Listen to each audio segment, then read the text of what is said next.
Hello friends नमस्कार। देखंतु आज आम घरे ब्रह्मकमल फूल फुटी। ब्रह्मकमल फूल केते सुंदर ही फ्रेंड्स। या पूर्वर 2 मास हैला दुईटी ब्रह्मकमल फुटी थिला।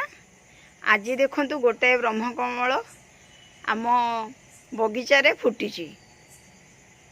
देखंतु फ्रेंड्स भाग्य रे थिले घरे ब्रह्मकमल फूल फुटे। एटा आमे कहूनु पंडित माने कहंती। आपण माने आशीर्वाद करंतु आम घरे आमर ए गछरे बहु परिमाण रे ब्रह्मकमल फूल फुटू एवं महाप्रभुंको मथारे लागू। पुणी थरे जय जगन्नाथ फ्रेंड्स नमस्कार।